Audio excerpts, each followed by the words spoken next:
mga nakaraang issue ng Tambalang Danjoy, Kalingap Dan at Kalingap Joy. Ayon sa tagapagsalita, dati ay malapit at suportado ng mga tao si Jenny, ngunit kalaunan ay nagkaroon ng mga bashers at negatibong komento laban sa kanya. Sa isang pagkataon, tinanong si Kalingap Jomar tungkol sa sitwasyon ni Dan at Joy. Nang masagot ito, nagbigay ng impresyon na wala nang dapat itago dahil alam na rin naman ng karamihan ang totoo tungkol sa kanilang nakaraan. Gayunpaman, iginiit ng tagapagsalita na hindi dapat sisihin si Jomar dahil wala siyang masamang intensyon at hindi niya responsibilidad na ilantad ang lahat.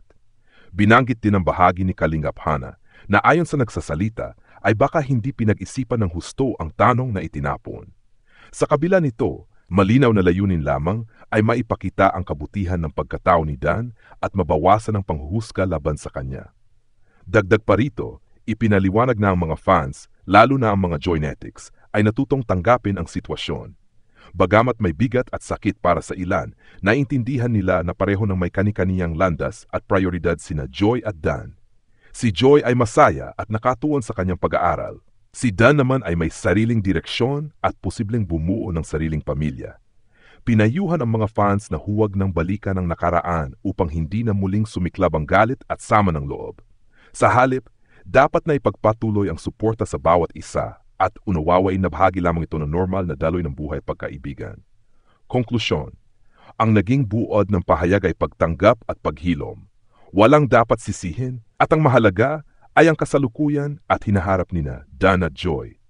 Ang mga fans naman ay inaanyayahang huwag manatili sa pait ng nakaraan, kundi magpatuloy ng may Jomar na may kaugnayan sa issue ng love team at sa pagkakasangkot ni Jenny at Dan. Para malinaw sa iyo, gagawan ko ito ng detalyadong salaysay na nakaayos ayon sa pagkakasunod-sunod ng pangyayari at nilalaman. Detalyadong salaysay. Noong vlog ni Sangkay Lons, ipinahayag niya ang kanyang reaksyon sa isang panayam na ginawa ni Hana kay Jomar.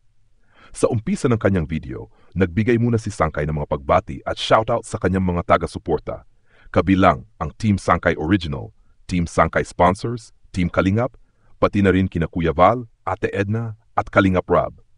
Pagkatapos ng pagbati, ipinaliwanag ni Sangkay na ang kanyang gagawing reaksyon ay tungkol sa interview ni Hana kay Jomar. Ayon sa kanya, mapapansin na si Jomar ay medyo kinakabahan sa panayam. Lumabas sa usapan ng tungkol kay Jenny na inilarawan ni Jomar bilang napakaunawain at suportado, hindi lamang sa kanya kundi pati sa iba pang tao sa paligid, kabilang ang mga viewers at supporters. Binanggit ni Jomar na alam ni Jenny ang mga nangyayari noon sa panahon ng love team.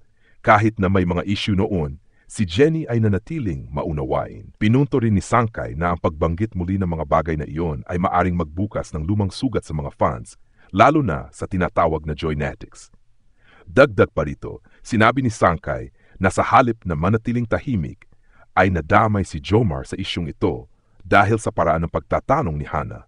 Para kay Sangkay, maaring hindi naunawaan ni Hana ang implikasyon ng kanyang mga tanong na posibleng nagbigay ng impresyon na may bagong issue laban kay Jomar. Pinunto din niya ang tungkol sa interview style ni Hana kung saan may pagkakataon na nagkakaroon ng sama ng loob ang ibang reactors. Halimbawa, nabanggit niya ang kaso ni Kalingap Rob kung saan tila may mga reactors na nasaktan dahil sa pagkakabanggit sa panayam. Para kay Sangkay, maaring hindi sinasadya ni Hana na makasakit, ngunit nagiging sanhi pa rin ito ng hindi pagkakaunawaan. Sa pagtatapos ng kanyang reaksyon, humingi ng paumanhin si Sangkay sa mga taga-suporta ni Jomar, tinawag niyang Jomcar, at iginit na hindi kasalanan ni Jomar ang muling paglabas ng issue. Ayon sa kanya, ang sitwasyon ay dulot ng mismong panayam at hindi dapat ibunton kay Jomar ang sisi. Bago niya tinapos ang video, nagpasalamat siya sa lahat ng nanood, nagpaalala na mag-subscribe at mag-like, at nagbigay ng mensaheng panghuling ingat lagi sa lahat ng kanyang mga tagapanood. Naging paksa ng talakayan ang naging relasyon at mga nakaraang issue ng Tambalang Danjoy, Kalingap Dan at Kalingap Joy. Ayon sa tagapagsalita, dati ay malapit at suportado ng mga tao si Jenny, ngunit kalaunan ay nagkaroon ng mga bashers at negatibong komento laban sa kanya. Sa isang pagkataon, tinanong si Kalingap Jomar tungkol sa sitwasyon ni Dan at Joy. Nang masagot ito, nagbigay ng impresyon na wala nang dapat itago dahil alam na rin naman ng karamihan ang totoo tungkol sa kanilang nakaraan. Gayunpaman, Iginiit ng tagapagsalita na hindi dapat sisihin si Jomar dahil wala siyang masamang intensyon at hindi niya responsibilidad na ilantad ang lahat. Binanggit din ang bahagi ni Kalingap Hana na ayon sa nagsasalita ay baka hindi pinag-isipan ng husto ang tanong na itinapon. Sa kabila nito, malinaw na layunin lamang ay maipakita ang kabutihan ng pagkatao ni Dan at mabawasan ang panghuhusga laban sa kanya. Dagdag pa rito, ipinaliwanag na ang mga fans, lalo na ang mga Joynetics, ay natutong tanggapin ang sitwasyon. Bagamat may bigat at sakit para sa ilan, naintindihan nila na pareho ng may kani-kaniyang landas at prioridad sina Joy at Dan. Si Joy ay masaya at nakatuon sa kanyang pag-aaral. Si Dan naman ay may sariling direksyon at posibleng bumuo ng sariling pamilya. Pinayuhan ang mga fans na huwag nang balikan ang nakaraan upang hindi na muling sumiklab ang galit at sama ng loob. Sa halip, dapat na ipagpatuloy ang suporta sa bawat isa at unawain na bahagi lamang ito ng normal na daloy ng buhay pagkaibigan. Konklusyon, ang naging buod ng pahayag ay pagtanggap at paghilom. Walang dapat sisihin at ang mahalaga ay ang kasalukuyan at hinaharap nina Dan at Joy. Ang mga fans naman ay inaanyayahang huwag manatili sa pait ng nakaraan kundi magpatuloy ng may bukas na puso. Pagkatapos ng pagbati, ipinaliwanag ni Sangkay na ang kanyang gagawing reaksyon ay tungkol sa interview ni Hana kay Jomar. Ayon sa kanya, mapapansin na si Jomar ay medyo kinakabahan sa panayam.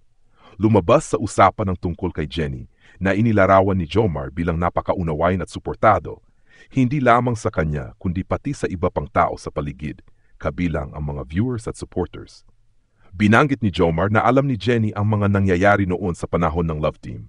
Kahit na may mga issue noon, si Jenny ay nanatiling maunawain. Pinunto rin ni Sangkay na ang pagbanggit muli ng mga bagay na iyon ay maaring magbukas ng lumang sugat sa mga fans, lalo na sa tinatawag na Joynetics.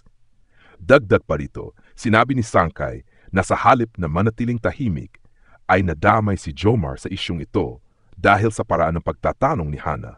Para kay Sangkay, maaring hindi naunawaan ni Hana ang implikasyon ng kanyang mga tanong, na posibleng nagbigay ng impresyon na may bagong issue laban kay Jomar. Pinunto din niya ang tungkol sa interview style ni Hana, kung saan may pagkakataon na nagkakaroon ng sama ng loob ang ibang reactors.